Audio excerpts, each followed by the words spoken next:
Spin to Win has returned to the new Lloyd Mr. Nissan. See our incredible selection in the Big Blue Building and spin the big wheel with your purchase. And at the new Lloyd Mr. Nissan, shopping local isn't just something we say, it's something we do. That's why Spin to Win features fantastic local prizes, including Lambert Travel gift cards and more. And right now, the new Lloyd Mr. Nissan is overstocked. See our incredible new lineup and pre-owned inventory ASAP. We're in the Big Blue Building on Highway 16 West. The new Lloyd Mr. Nissan. We won't sell you a car, we'll help you buy one.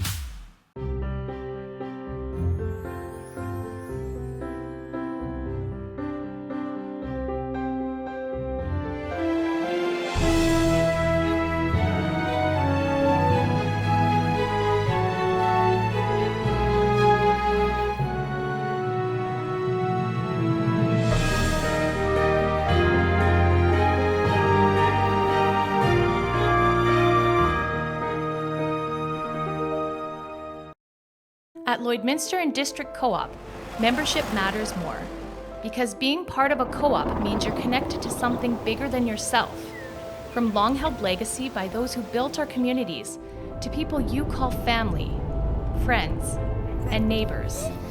When you're a Lloyd Co-op member, you're an owner in a local business that prides itself on purpose alongside profit. You earn cash back, you help support causes that matter most, and you're building a better way of life for the next generation. Membership matters more.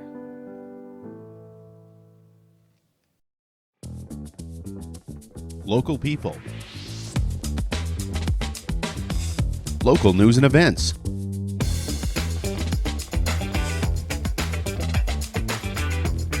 Local sports.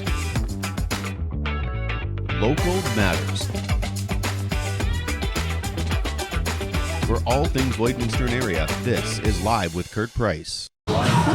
Welcome to the Tuesday Night Sports Show. My name is Kurt Price. Here we are at the Canadian Brewhouse in Lloydminster for Taco Bout Tuesdays. That is cheap tacos, $3.49 tacos here at the Canadian Brewhouse tonight. And of course, you can catch all the Edmonton Oilers action right here on the big screen, including tomorrow night's game against the Boston Bruins. Back in the new Lloydminster Nissan, we remind you that we are overstocked right now. So when you stop in at the new Lloydminster Nissan, you can take your pick from over 100 new and pre-owned vehicles under the roof in the Big Blue Building on Highway 16 West, our temporary location where we will be for at least another month before we move back into Lloydminster. Can't find what you're looking for under the roof? Check outside, because there's even more outside. Right now at the new Lloydminster Nissan, you can spin to win local prizes, because when we say shop local, we mean shop local, and that's exactly what we do at the new Lloydminster Nissan, where Spin to Win is on till February the 29th. So big show today.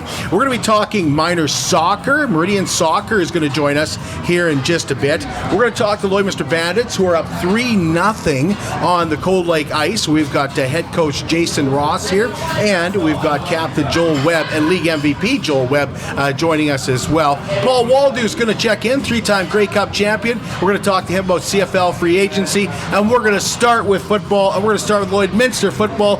Dylan Falshear is here to talk to us about Lloydminster Minor Football Association's registration, and then we've got some special guests here. We've got Devin, we've got Griffin, we've got Bo, and we've got Ben here to talk to us about minor football. And let's start with you, Dylan. Thanks for arranging this for us. We appreciate it. You bet. Thanks for having us on. So registration tonight. It's Pee Wee registration. Yeah, we started taking registration tonight.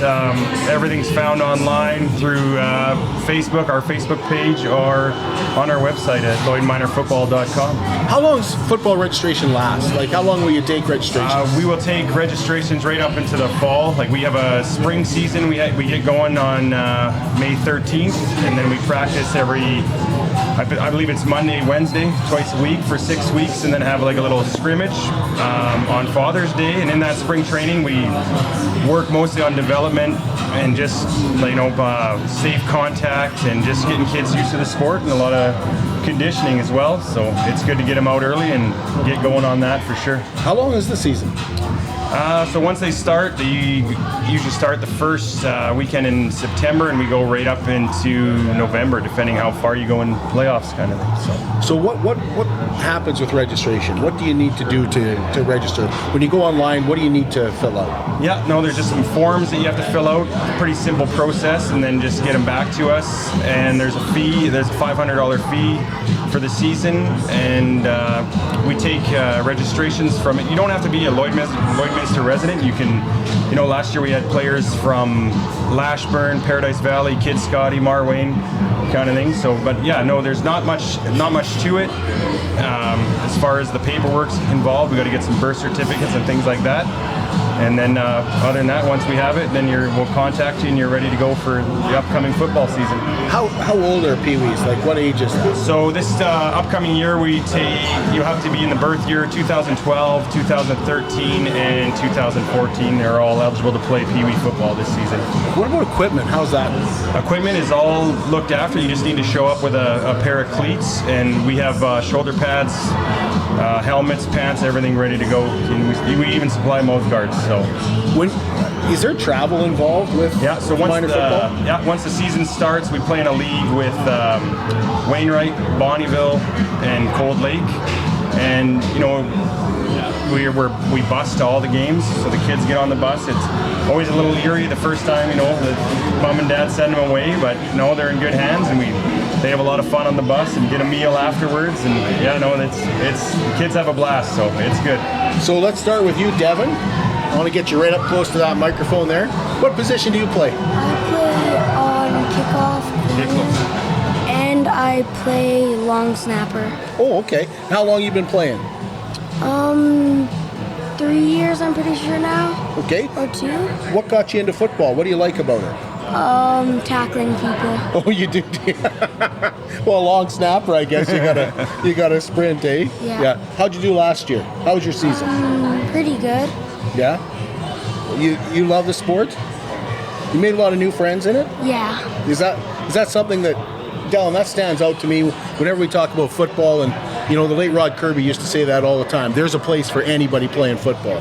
Yeah, no, exactly. Yeah, you can take all shapes and sizes. I know last year we had 3 female players as well, so we encourage that. And then we never get anyone in a bad spot where where they're going to go up against a bigger kid or anything like that. It's all safe contact. No one out there is really moving so fast that anyone's getting hurt too bad or anything. So it's good like that. So yeah, no, there's definitely a brotherhood with the boys when they have a lot of fun at practice and at games and everything else. So yeah, there's a spot for everybody for sure. Griffin, what position do you play? I play offensive and defensive line. What do you prefer, offense or defense? I like defense. Because you like hitting guys or what? Yeah. How long you been playing? This is my first year. What got you into the sport? I like watching like the NFL and all those guys. Okay. Got a favorite player? Yeah, I like Christian Wilkins. Okay. From the Miami Dolphins. And okay, so how many years you been playing? 1 year. You just last year? Yeah, last year was my first year. What got you into football? What was it that you like? Like was it your dad? Was it yeah, father? my dad. He convinced you now is the time to play? Yeah. Okay, all right. And for you, Bo, what position do you play? Offensive line and defensive line. I'm going to get you to hold that right up to your mic. Offensive and defensive line? And Yeah. you prefer offense or defense? I like both, really. Yeah? Pretty fun. And how long you been playing? That was my first year last year. Last year, first year? Yeah. And how'd you do? Pretty good. Yeah? What was it that got you into it? I had people on my hockey team last year that really liked football and that played football. Like Devin was on my hockey team and he played, and I really wanted to try it out. So Devin, you convinced him to come play football? I don't remember that, but I did. And for Bo, maybe want to take that mic there, Bo? Bo, what position do you play? You mean Ben? Or Ben, sorry, Ben. What position do you play, Ben? Wide receiver. Wide receiver. Wide receiver? Wide receiver, yeah. Okay, you got the speed then, right? Yeah. How long have you been playing, Ben? 2 years. And what got you into the sport? What was it that you said, hey, I want to play football? His older brother played. Oh, does he? Yeah. Yeah. Well, These guys have all said they like hitting guys. You're the guy that has to get hit out there all the time. Don't you ever get scared out there? Like, there's some big guys trying to hit you. He's more scared right now. He's more scared now, yeah, than when he would be on the football field. So, Dylan, is there a date like you have to register by? No, we'll take registration even a couple of weeks into the season. It always seems to be some kids that join late, after that first week of school, and their buddies are out there, and then they get to school and are telling them how awesome it is and how much fun they're having. So, yeah, right up into September. But yeah, definitely if they can get out for the spring training part of it and get their hands dirty that way. And yeah. How long have you been coaching? So this will be my 4th season coming up that I'll be involved with Lloyd Minor football. So how many teams? The 5 teams that in Pee Wee, and then we like the 5 teams in our league, and then we also run a midget program they're a spring team. They're playing right now. They're practicing right now, and then they have some games fire up, I believe, I think they're done by mid-May. I know they have some games. Is that the Red Dogs? The Red Dogs, yeah, right. You betcha. Right. So, yeah. Okay, what am I forgetting? Am I forgetting anything about Lloyd Minor Football Association registration? Anything you want parents to know? No, I think it's a great sport. Like you said, we have positions for anyone, any shape and size, male or female. Just come out, give it a try, and you'll have, like, the kids always have fun, and it's definitely just out there to develop good players, and Well, we're certainly seeing that. We're certainly seeing guys, Mr. Ammerud from Saskatchewan, from absolutely, the Huskies. Yeah, and that's Paul's boy, and he would have been right through the Lloyd Minor football program. His dad was the president of the league before this, so yeah, definitely. There's definitely, in the way that Holy Rosary's been winning, you can see the ripple effect that this is having. So if parents want more information, just go to the website, or is there someone they can contact? Yeah, if you on the website there should be info on who to, or even right on Facebook. You just message right on our Facebook page, and they'll always get back to you right away too. So I appreciate it. Yeah, appreciate it, guys. Thanks for being here. Really appreciate it, guys. Thanks for coming, man. We're going to take a break, and when we come back, we're going to talk Bandits hockey. I'm Brian Zinchuk of PipelineOnline.ca. I used to be a pipeliner, and I've spent the last 15 years reporting on energy in Saskatchewan. PipelineOnline.ca provides comprehensive coverage of light oil, heavy oil, lithium, helium, power production including coal, wind, solar, geothermal, natural gas, and nuclear. There's a lot happening in Saskatchewan's energy sector, and Pipeline Online is there for all of it. No one else comes even close. It's more than just taxes at L&A CPA. Assurance, accounting, retirement planning, estate planning, business consulting, financial consulting, farm program support, and bookkeeping. But yes, there is always taxes. The team at L&A CPA is committed to helping you achieve your best results and will be there to assist you every step of the way. L&A CPA, with offices in Provost, Vermilion, and Lloydminster. At Jason Arden Associates Cooperators, we're proud to be a top-rated local insurance company that offers flexible solutions and expert advice for all your insurance and investment needs. We'll work with you to tailor your insurance specific to your needs, and we offer investment advice that always puts you first. At Cooperators, one of our core values is to give back to the communities that we live in. Thanks to the support of our clients in Lloydminster and area, in 2023, Jason Arden Associates has donated $40,000 to local nonprofits, charities, students, athletes, and other special events. How does your insurance company support our community? Welcome back to the Canadian Brewhouse for the Tuesday Night Sports Show. I'm Kurt Price, of course, and we remind you that Taco Tuesday is on right now, and also the Canadian Brewhouse has just announced the Tomahawk Steak Night is coming back here on March the 2nd, and tickets are very, very reasonable for that. Pick up one of those. I think that's the best steak. That Tomahawk Steak Night is absolutely fantastic. I also want to tell you about BioClean Disaster Services. They're a local company that's restoration and cleaning is second to none. Wind, fire, flood, flood, and that can be disastrous for your property and your belongings, but also on your family. That's why BioClean Disaster Services takes pride in taking care of your family. All products are safe for your family, but it's also about keeping that family up to date and getting you back to where you were before the disaster. They are committed, certified, reliable, and they are very local, serving Lloydminster, Wainwright, St. Paul, Bonnyville, and Cold Lake. BioClean Disaster Services at 1-833-246-8326. We're going to talk Bandits hockey. The Classic Oilfield Bandits are into their... It's still Classic Oilfield Bandits. Still Classic Oilfield, yes. Right. They are into their, fourth game is coming up tomorrow night, round 1 of the NHAHL playoffs. And we have head coach Jason Ross joining us, and captain, and how about this guy, league MVP Joel Webb is joining us right now. He's not leading the playoffs in scoring, but he's had a heck of a season. I'm just bugging you. I was giving you. Well, thanks for having us, Kurt. Thank you guys for being here. There's a lot to unpack from just Game 3 in Cold Lake last night, but I want to start with your season. You're the league MVP. What went right for you this year, Joel? It was really after Christmas I started firing on all cylinders, but I've got a great group around me. I play with all my best friends I've grown up with. I've got a lot of support, and things just started clicking. So things started clicking not only for you, but I would say for the team as well. Yeah, we definitely got hot after Christmas. We started putting a lot more offense on the board and scoring a lot more goals, and I think that really motivated our group. It's a great team, and we work our bag off every night, really. Like, everyone shows up, and that's why we've started to do so well. What happened at Christmas? What happened after Christmas, Jason, that you guys just kind of kicked it in? I don't think there's a magic switch or anything. The season had been going pretty well so far to that point.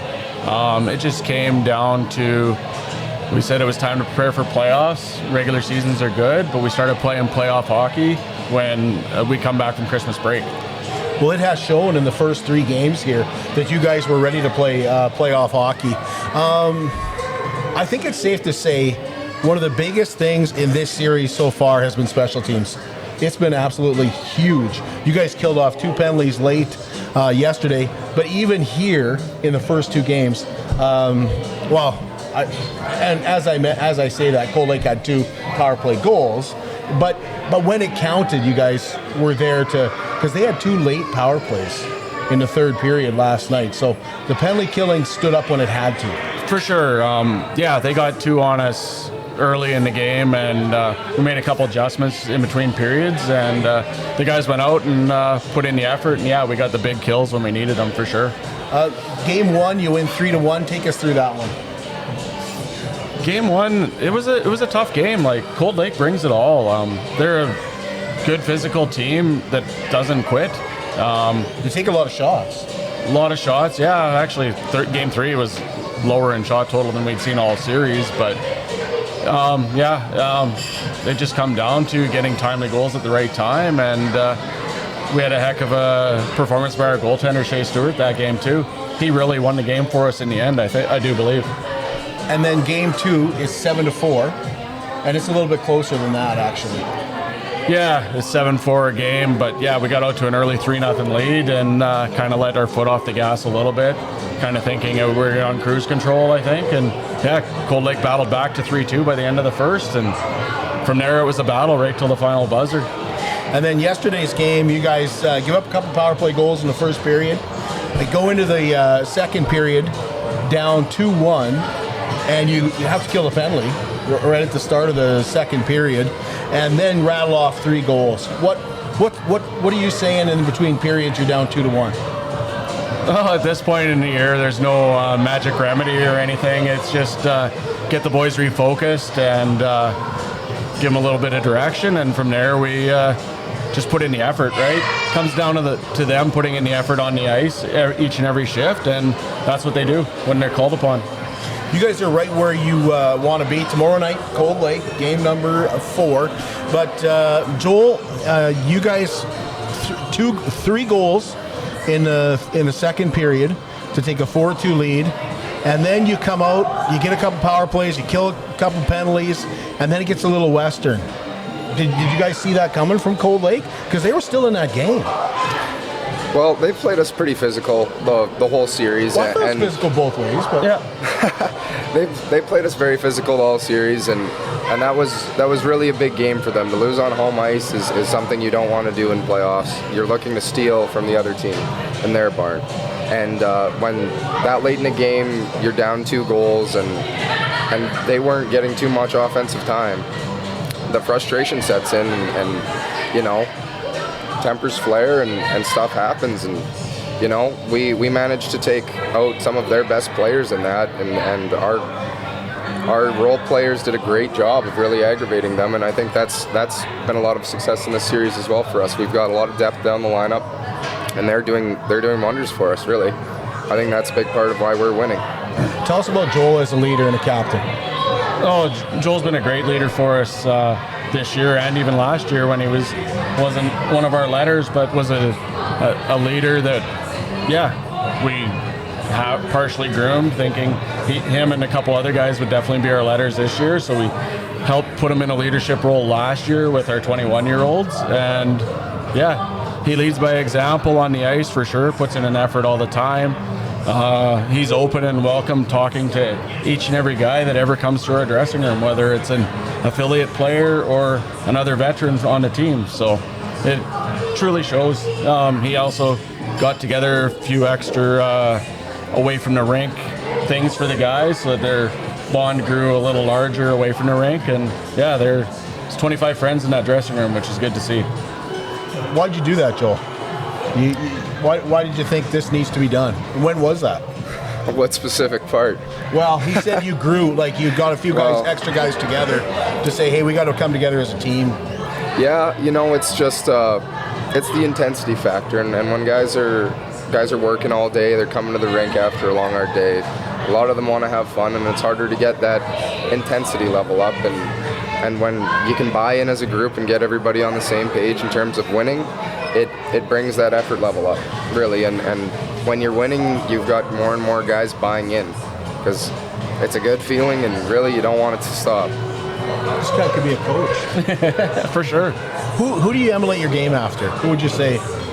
Well, at this point in my life, I don't look at as much as emulating my game. It's kind of improving specific aspects. Like this year, I really tried to develop my game off the rush and find open ice on the breakout more, and use my speed better. Because a lot of the time in my past, I felt that I was too low in the play, and when I was getting the puck, I had defenders in front of me, and I figured if I can be behind them, that eliminates a lot of it. And playing with my best friends, they know my game. They've known me my whole life. They know where I'm gonna be, and that really helps with it as well. Like, I kind of just take off and they find me, because I use my speed, and it's a great virtue of mine, and I can build a lot of my game around it. So as much as I can do, I like to try and build off that. Guys like that are easy to coach, aren't they? Oh, for sure. There's a lot of guys in our team really talented, played elite level through minor hockey for sure, and made transitioning as coaching a joy to bring a few of those guys in. And we targeted them a couple of years ago, the Cade Dennets and the Jaden Plomondons and the Ben Rollocks, Braden Edwards, to get them here on our team, and it's been hugely successful so far. Here's one thing I was shocked at. You guys played last night, 4 o'clock game. It's an early game, and I look on social media and I see the Bandits are out skating with kids for Family Day. Like, I was shocked by that. Was that something that worried you a little bit, or it's game day and you guys are out there giving back to the community? Yeah, giving back to the community is huge. In my eyes and the organization's eyes, as well as the players, right? They're the people that come see us, support us, make it so our team can exist in the community. So never wrong to give back, especially the minor hockey. And it was just a little bit of shinny, so they were out for an hour in the morning. It actually probably got them out of bed and more awake than anything. So. Yeah. For sure, no, it was a great thing. Like, we've been doing community stuff all year. Like, even the Brewhouse put on a great thing for us earlier this year, and even when we got the text saying, hey, could we have a few volunteers to go skate with kids, it was full before I'd even seen the text. We'd got everybody we needed before I could even respond. So that kind of speaks volumes to the group that we have. So Game 4 is always the toughest one to win. Tell us what you can expect from Cold Lake tomorrow night. For sure. The closing out game of a series is always the toughest to win. I expect they'll come. They'll play hard. Unfortunately, Franz won't be in the lineup for them. He is their catalyst, but we can't underestimate him because the other guys will pick up the slack and they will come out and put in the effort for sure. Okay, I haven't heard. Why is he not playing? Is that a suspension for the suspension from the fight in the last 10 minutes of the game? Okay. So we lose Reed Anderson as well, who's one of our hardworking mucking grinders that really is an agitator too. Yeah. Hence. If you haven't seen junior B hockey in a while, it's kind of changed a little bit, Jason. Like the full cages have made it. It's not as Western as it used to be. That's for darn sure. No, if you go back to my day a long time ago, we had 3-4 fights a game typically, and I wouldn't say it was the jungle, so to speak, or real Western. It was still good hockey back then. But yeah, with the cages now and just the speed and the skill of the game has changed so much over time that really the fighting has left the game, and that's even on the NHL level, right? Like you see the occasional fight scattered throughout junior and up into the NHL, but it's a different game completely, and skill and individual skill and team has taken over by it for sure. What time is start tomorrow night? Tomorrow night's 8 o'clock in Cold Lake. Oh, that's a late one. Late one, yeah. Yeah. Anything I'm forgetting to ask? Oh, well, I should say this. I think things are shaping up the way you thought they'd shape up. You know, you got the top 4 teams. They're all winning their series. It's going to shape up, I would say, nicely for you guys to have St. Paul and Wainwright in that second round. Yeah, if things continue as they are, we will play Wainwright in the second round. Oh, you will? As we're the 3rd seed, Wainwright was the 2nd seed. Oh, okay. So if it continued on, then St. Paul would get Vermilion. I don't know what bracket I was looking at then, because that makes more sense. Yeah. But all in all, it doesn't matter who you play in each round. You got to beat the best to become the best. So we'll take them one game at a time and one series at a time. Well, congratulations on the 3-0 lead, and break a leg tomorrow night. You bet. Thanks a lot for having us, Kurt. Thank you, gentlemen. Appreciate it. Thank you very much. Thanks, guys. Thank you. Did we get it all in? I think so, yeah. Yeah, thank you. Appreciate it. Yeah. Thank you. Yeah, thank you. Really appreciate it. So now I got Wendy. How can you help support the oil and gas industry and jobs in Western Canada? The answer is closer than you think. Sell your scrap metals to PWM Steel. PWM sells scrap iron to Evraz, located in Regina. Evraz's #1 customer is the energy sector, building pipes and plates for the oil and gas industry. PWM Steel is your locally owned metal recycler and steel service center in the area. Plus, they're a strong supporter of the community. PWM Steel, your top steel supplier for Alberta and Saskatchewan for 40 years. At Diamond 7 Meats, we work with local farm families to provide a high-quality product and a great selection for you. Try our mouth-watering smokies, pulled pork, roast beef, and more, made pure and natural with no additives or fillers. We offer custom processing, and our experienced team works for you to provide a selection of sausage, burgers, and jerkies made to your specifications. Take your grilling to the next level with a Yoder smoker. Complete the grilling experience with a Canadian-made, award-winning line of House of Q barbecue sauces. We're locally owned and operated, and we look forward to seeing you today. Spin to Win has returned to the new Lloyd Mr. Nissan. See our incredible selection in the Big Blue Building and spin the big wheel with your purchase. And at the new Lloyd Mr. Nissan, shopping local isn't just something we say, it's something we do. That's why Spin to Win features fantastic local prizes, including Lambert travel gift cards and more. And right now, the new Lloyd Mr. Nissan is overstocked. See our incredible new lineup and pre-owned inventory ASAP. We're in the Big Blue Building on Highway 16 West. The new Lloyd Mr. Nissan. We won't sell you a car, we'll help you buy one.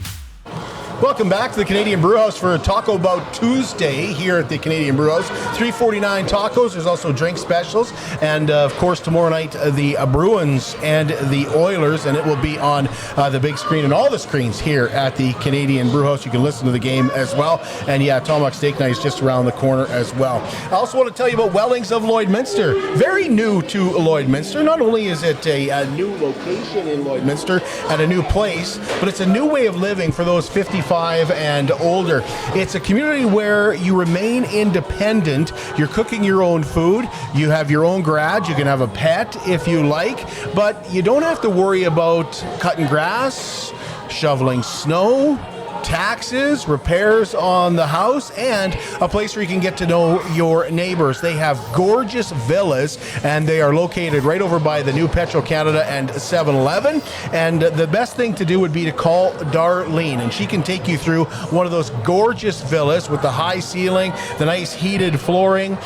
Mentioned there's a garage, and they're nice sized garages too. So if you like to putz around in the garage and not only park your vehicle in there, you can do that too.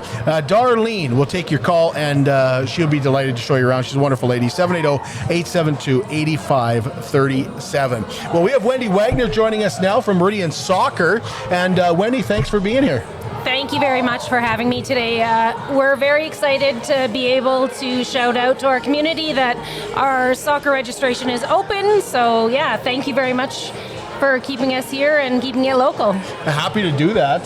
Tell us about what age groups we're talking about when we're talking about Meridian Soccer and registration. So our age groups are ages 2, so little toddlers, all the way up to age 16. So we have programming that meets the needs of all little toddlers all the way up to youth. So we have specialized programming for parent and taught. So we call it kinder soccer, but it is called organized chaos in the background, where we have a lot of fun and learn about gross motor skills using a ball, all the way up to skill development and competitive teams that travel to tournaments and competitions, as well as teams that just practice locally and train. As well, we have Skills Academy. So this year we have what's new is Goalkeeper Academy, so very specialized. We actually have the Lakeland College soccer men's goalkeeper coach as our skills coach, and then we offer a technical academy for players 6 to 10 and then 11 to 16. And that's coached by our Lakeland women's soccer coach and a few women's and men's players as well that come out and do a little bit of mentorship as well. When we're talking about Meridian Soccer, we're talking about outside soccer, right? This isn't indoor soccer. Or is there some indoor soccer, or is it all outdoors? Right now, we have 2 weeks left of our indoor season. It's wrapping up in second week of March, and it runs from October to March every year. And we have the same recreation leagues as well as travel leagues, ages 2 to 16. But right now, we're amping up for outdoor. So it starts May 6th, runs to the end of June, and it's all outside. So no walls. We play in all types of weather and get to enjoy the environment and the space we live in. What comes with registration? Is there a cost? So there is a cost to registration. It's based on what program you're in. So our toddler program starts at $125. It's once a week. You get to choose either Monday, Tuesday, Wednesday, or Thursday. And then it ranges based on what program you're in and if you're traveling. So it's anywhere from $125. Our highest program is $350. And that's for our travel and older players. So yeah. And our registration's open online right now. Everything we do is online, and it's on our website at meridiansoccer.ca. How long is it open for? Our registration is open until March 11th. Okay. When you say travel, how far are you talking about traveling? And what age groups would travel? So we have age groups as young as under 9 traveling. Saskatoon, Regina, Edmonton, Vermilion are probably the most typical places that we travel to. Some of our teams have traveled to Calgary, Regina, Winnipeg. It just depends on how motivated the coaches and how motivated the players are, and the parents as well. Yeah. When I was looking at Meridian Soccer, I was thinking, like, if you're traveling, you're pretty serious about the sport.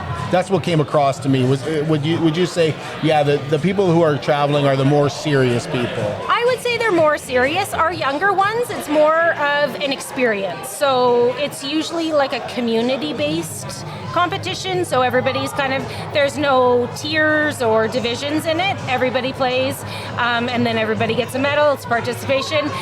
Once you start getting a little bit older, it is a little bit more competitive, skills-based. So next weekend, we actually have our under 15 group traveling to Saskatoon to play in provincials. So they're playing in the Sask Cup against teams from Regina, Saskatoon, Weyburn, Yorkton, Battleford is there. So yeah, it'll be a fun weekend of competitive soccer. So I've been told that the sports that are really growing in Canada are volleyball and soccer. Yes, I'm going to say that soccer is probably number 2 to volleyball, but we are a growing sport. There's a lot of opportunities that people don't realize on a college, university level for players that want to compete, as well as different leagues throughout Canada that are starting, that you can compete at a lot of different levels that not everybody that isn't in a big city realizes the opportunities that come with it. So I would say it's growing because of the success of men's and women's soccer in Canada. You see that? You see a lot of people, I'm watching more soccer now because I'm watching soccer, and 5 years ago, 10 years ago, I never would have watched soccer. Yeah, I would say that it's definitely growing a lot more, and I think that it's a lot more athletes are spread out throughout Canada that are playing on the national teams, and also players that are coming from smaller cities like Saskatoon and Edmonton and going to Europe and playing in different leagues, females and males. So I think that it is a growing sport, and it's starting to pick up with a trend of young people that are watching it.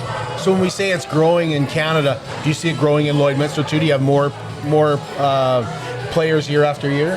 We do have a consistent growth over the years. Our numbers actually are, I know this is going to be crazy, but very comparable to hockey in Lloydminster. So we have 2 registration intakes, and we have just over 1,200 registered players in a year. So for us, we think it's a growing sport, especially in young players, if we can get them in and get the technical skills. And a lot of times we have players that play indoor soccer and hockey. We accommodate, we've got good communication skills with our parents and families, and we try and accommodate everybody to be able to have an opportunity to play. So the website is? The website is meridiansoccer.ca. And if anybody wants more information, not just from the website, but contact yourself, or are there other parents that they can talk to? They can contact myself, or they can email the registrar, so it's just registrar@meridiansoccer.ca, or we have a phone number 306-830-8030, and someone will get back to you, either myself, the registrar, or one of our other volunteers. So you did that pretty good under pressure there. Thank you, I appreciate that. Yeah. Anything I'm forgetting you want people to know? I do have one small plug. We have a capital project this year, and we're calling it Light Up VLA. So we are working with ATCO and a couple other organizations that we're hoping will help us get some lights up at VLA so we can actually run fall programming, so extend our season a little bit, and also make it a little bit more of a safer area for our players to come and play soccer for an extended season. So that's located where? VLA is actually just north of the Legion, so it's east of E.S. Laird School. So okay, I know exactly what you're talking about. Yeah, so it's a beautiful pitch, kind of tucked away, but yeah, we're hoping that we can get some lights installed this year to light up our pitches and create a nicer environment for our soccer players. One of the draws for soccer is that it doesn't cost $1 gazillion to play either. It doesn't. Equipment costs are low. You need some good quality shoes and some shin guards. We hand out jerseys, shorts, and socks to all the players. So, yeah, costs are low, and it's a fun sport, and you get to spend it outside. Are you looking for volunteers? We are always looking for volunteers. So we take volunteers on any capacity, ones that want to help with just organizational pieces of equipment, to coaches, or ones that want to be a mentor with some of our experienced coaches at all different levels and ages. We never turn away a volunteer. Thank you, Wendy. Appreciate it. Thank you very much. I really appreciate you giving me time today. Glad you could join us. I'll tell you about Superior Water. Superior Water specializes in nothing but water, and with over 22 years in the business, they're proud and confident that their water and their service is superior. For iron filters, water softeners, reverse osmosis distillers, chlorine removal, and H2S odor removal, give Superior Water a call at 780-875-6636 or visit them on their 57th Avenue location right beside Sheepskin Loft, and stay hydrated with pure, clean water. I drink Superior Water because I like the taste, and I believe it is superior. We're going to take a break here at the Canadian Brewhouse in Lloydminster, and when we come back, Paul Waldo, three-time Grey Cup champion Paul Waldo, will join us, and we'll talk about this year's free agent signings with the Saskatchewan Roughriders and throughout the CFL. At Lloydminster and District Co-op, membership matters more. Because being part of a co-op means you're connected to something bigger than yourself. From long-held legacy by those who built our communities to people you call family, friends, and neighbors. When you're a Lloyd Co-op member, you're an owner in a local business that prides itself on purpose alongside profit. You earn cash back, you help support causes that matter most, and you're building a better way of life for the next generation. Membership matters more. I'm Brian Zinchuk of PipelineOnline.ca. I used to be a pipeliner, and I've spent the last 15 years reporting on energy in Saskatchewan. PipelineOnline.ca provides comprehensive coverage of light oil, heavy oil, lithium, helium, power production including coal, wind, solar, geothermal, natural gas, and nuclear. There's a lot happening in Saskatchewan's energy sector, and Pipeline Online is there for all of it. No one else comes even close. Three-time Grey Cup champion Paul Waldo joins us from Regina. And Paul, we had some little guys on the show today telling us what they love about football and why they started playing football, what positions they play. When did you first start playing football? And welcome to the show, by the way. Thanks for doing Thank this. you. Jump hey, right always, in here. always a pleasure. I appreciate being able to connect with you guys. So I started playing football when I was 12. But I wasn't your typical 12-year-old. I was 55 pounds, actually, at 12 years old. So just to kind of put that in perspective, my 7-year-old kid right now is about 58 or 59 pounds. So I was essentially double his age. I was quite small. They didn't really want to let me play, and so we had to beg him. And I had my brother going too. I had a twin brother with me, so he, so that was kind of the situation. So it wasn't a great start, I can tell you, but I was able to find my way on the field, so it was good. What position did you play right away? Were you a DB all your life, or did you play some running back? Or first year was a defensive back, and then the second year I started playing defensive back as well as receiver and a bit of running back. So it was good. It was fun when they finally let a guy get after it. So it was a good sport. What was it that got you into football? What was that original push like? Was it from your parents? Was it your brother wanting to play, or was it you? You know what? It was my older brother, actually. My older brother played with the Regina Rams at the time. So actually in our rookie years, so my first year was 12, and so my twin brother and I played on the same team, and then our older brother was playing with the Rams, and they'd actually won the national championship in '94, I think it was, and we had actually won the city and provincial title in the same year. So it was a good way to start the career, that's for sure. But I think just getting an opportunity to play a sport that was a little different than most, especially back then. Everybody kind of played soccer and baseball and so forth, but football was kind of one of those games where you're fortunate enough to play because it taught you a whole lot, especially at an early age, about being disciplined and it was 5 days a week. We'd play the games on the weekend. We were practicing 5 days a week, and so it was still an old school mentality, to say the least. There wasn't much player safety and all those things, so it was a little chaotic, but it was fun. Let's get into CFL free agency, Paul. It's been a busy free agency for the Saskatchewan Roughriders, and it's been a good free agency if you're a fan of the Saskatchewan Roughriders, because you'll recognize a lot of names they've got coming in. Jamarcus Hardwick, of course. AJ Ouellette is coming in. Is this because this is a must win now for Jeremy O'Day and Craig Reynolds? Yeah, I mean, I think, I think it was a must win a couple years ago, and so, the challenging thing I think about this Rough Rider organization and this football club is, you host the Grey Cup 2 years ago. You go 0-9 on the back end of the season, which in the CFL, they always say the season starts at Labor Day. Regardless of what you do prior in the first 9 games, the back nine is when it really matters, and when you can get hot and get rolling, just like the Montreal Alouettes were doing this year. Anything can happen. So it was pretty disappointing to host the Grey Cup to go 0-9 on the back end 2 years ago, and then you get through that year, and then you bring everybody back again, and then the same thing happens where you go 0-9 on the back end. You missed the postseason for 2 years in a row, so you've gone 0-18 in the back end of both years, right? And I don't think they were overly as active in free agency in the last couple of years. Obviously, getting Trevor was a big one for him a year ago, where I think they felt pretty desperate, and then like it was their time to go. And so, to be able to come out of these last 2 years, and still be in the same position, it's time for them that it's a must win for sure. Was there a signing that really got your attention, Paul, that really you sat up and went, oh, these guys are serious about winning this year?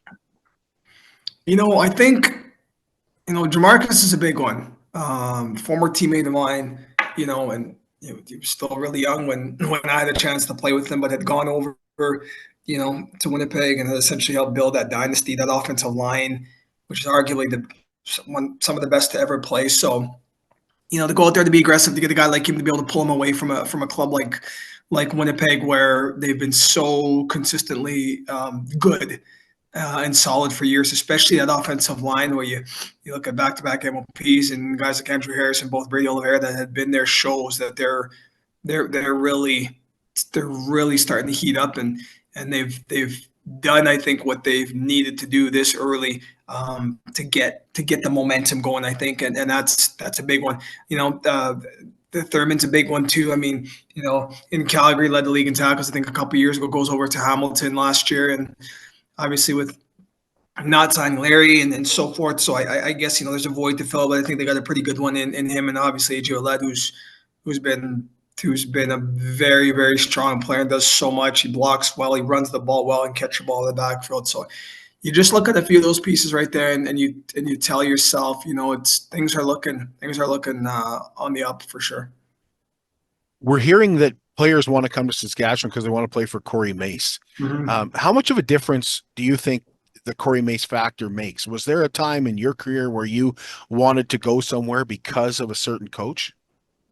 Yeah, I think so. I mean, for myself personally, reflecting on my career, I really only played for 2 head coaches, and I think they were arguably the best. There wasn't even an argument. I think Mark Trestman to me is the best football mind I think that league has ever seen.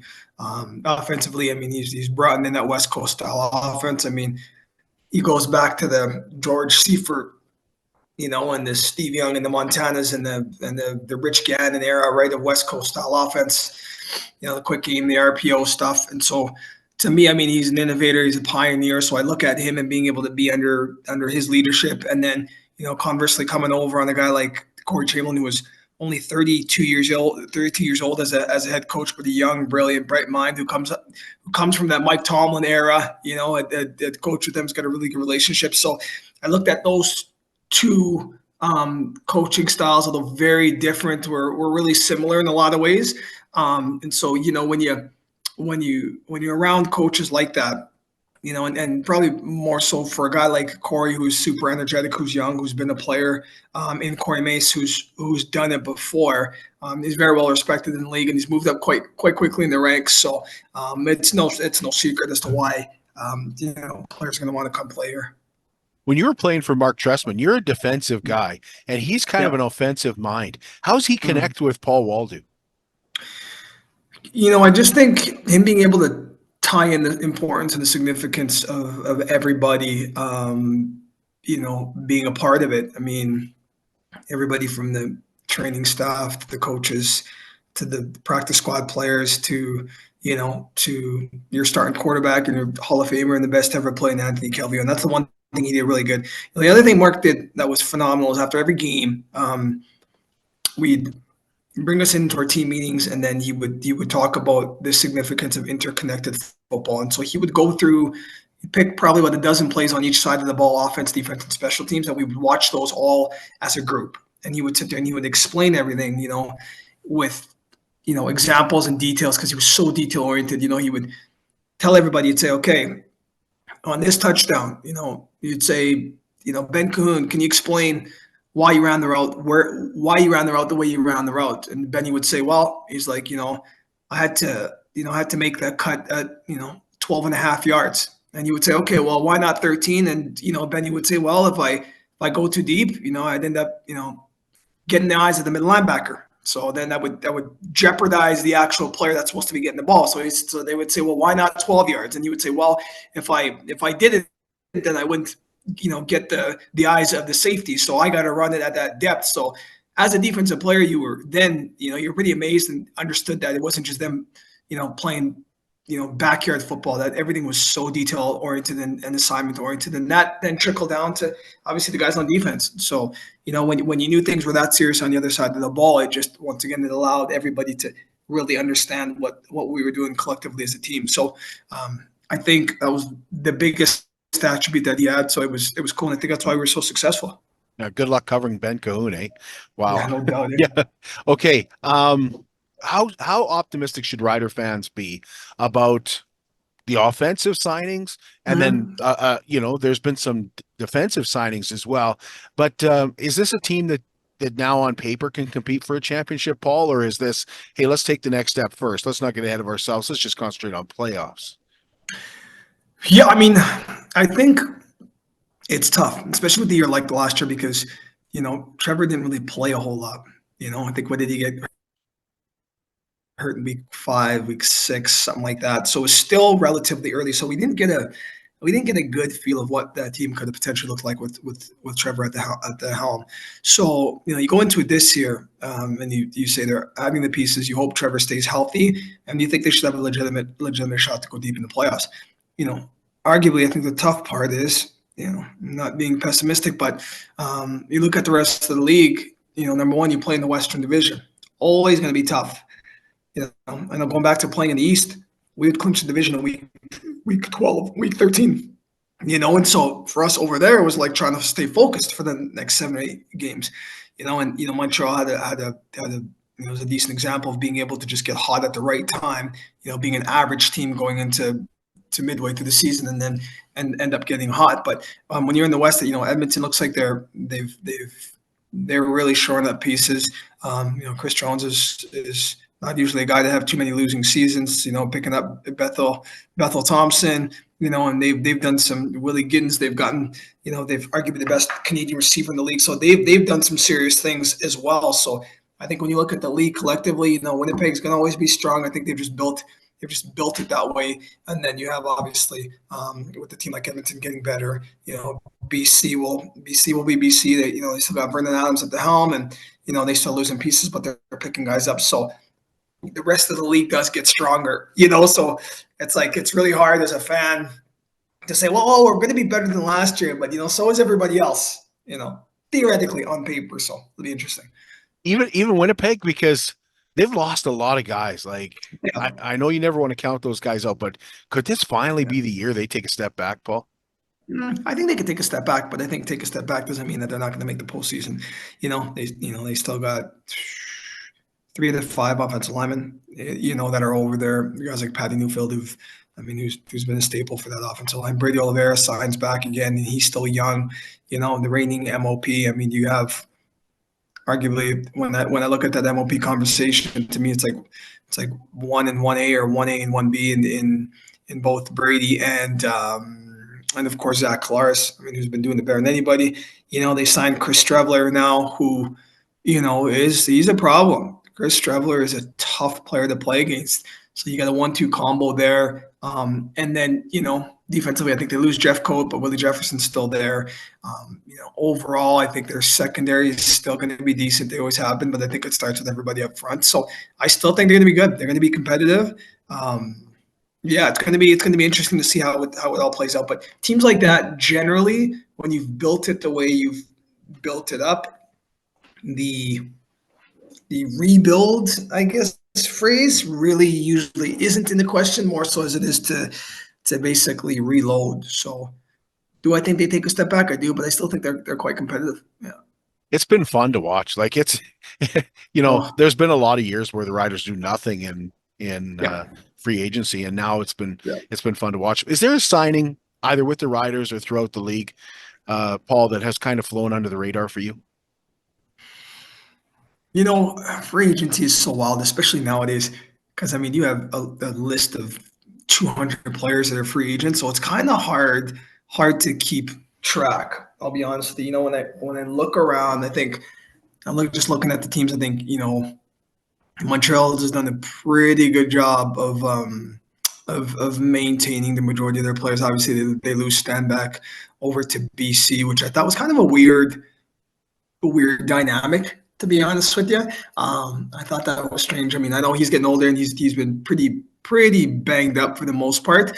But when I look around the league, I think I look at even a team like Hamilton. I think I was a trade there with Matt. I was shocked actually with the Matthew Schultz situation, because I felt like going into last year's postseason, he was the quarterback that they named as the starting quarterback, and decided not to move forward with Bo Levi in that game against Montreal, and nor did they let Bo Levi come in there when they couldn't get the spark.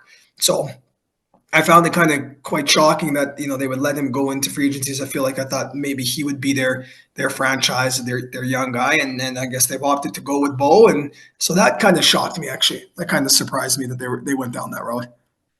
Leak to Edmonton is another that's kind of flown under the radar, because Edmonton hasn't had a return guy since Gizmo Williams. No, they haven't. And so when you look at, like I said, when you look at Edmonton, I don't think don't sleep on them, because they are really doing everything they can. Like I said, from the quarterback position, right? They trade Jake Sina, who Srezna. Seen this a wrestler, but Srezna over, who's a really good player to get. Like I said, arguably in my opinion, the best Canadian receiver in the league. I like MLS. I like Keen Chafin Baker, but Willie Gins is pretty good. Had a down year a bit last year because he was injured, but arguably I think he's as good as they get out there. And then, like you said, they're picking up returners. They're doing everything. They're doing everything over there. So I think they're going to be strong. I think they're probably the team, in my opinion, that has taken the biggest leap in free agency. I think with getting a guy like Bethel Thompson, who is a Grey Cup champion, who's a proven winner, who's been in the league now, as opposed to dealing with the quarterback carousel and and what they had. And nothing against Ford. I think Ford's a really good player. I think he's going to be a great player in the league. But I think Mac has been there. He's so experienced. He's got that moxie, is what they say. He's a Grey Cup champion. He's a proven winner. So I think they're going to be. I think they're going to be a bit of a problem. It's about 25% of Lloydminster that cheers for the Elks that'll be happy to hear you say that. I was going to say, I know it's tight. I don't know what the exact number is, but it's probably 75-25. Probably 75% Rider fans. Okay, so still leading our way. Still leading our way. So and then I think what'll be interesting is Calgary. I think Calgary takes a pretty decent step back, in my opinion. You lose your offense coordinator, Mark Mueller, who I think is on the rise to be a pretty good one. But I just feel like with their quarterback situation, I don't know if I'm quite sold on him yet. I think he's shown signs, but I don't think he's the second coming by any stretch of the imagination. So it'll be interesting to see what happens over there. Appreciate your time, Paul. Thank you. My pleasure. Can't wait to do it again, guys. Welcome back to the Canadian Brewhouse. I'd like to thank all of our guests today. Just some great local people on the show today. Dylan Falshear. Plus, we had from Lloydminster Minor Football Association, we had Devin, we had Griffin, we had Bo, and we had Ben. We also had from the Lloydminster Bandits today. We had some great guests with Jason Ross and Joel Webb joining us. And then Wendy Wagner from Meridian Soccer. And then, of course, our buddy Paul Waldo in Regina with keeping us up to date on what is happening with the Saskatchewan Roughriders. We appreciate that. And we appreciate the Canadian Brewhouse. We remind you that on March 2nd, there is another Tomahawk Steak Night, 32-ounce Tomahawk Steak, $49.99. You also get the chance to win a $1,000 Brewhouse gift card. And, of course, tonight is Taco Tuesday, $3.49 tacos, plus tomorrow night, big game tomorrow night. Something about the Bruins and the Oilers. I think because they played in the 80s, you just get, for the Stanley Cup, it just gets exciting when those two teams meet. Also want to let you know that we're going to be back at the Lloydminster Exhibition and the new Lloydminster Nissan Exhibition Grill on Thursday. Mark Lane from the Lloydminster Firefighters is going to be joining us. He's competing in a firefighter strongman competition in San Francisco in March. He'll tell us about that and how you can help him out Thursday morning at the Lloydminster Exhibition.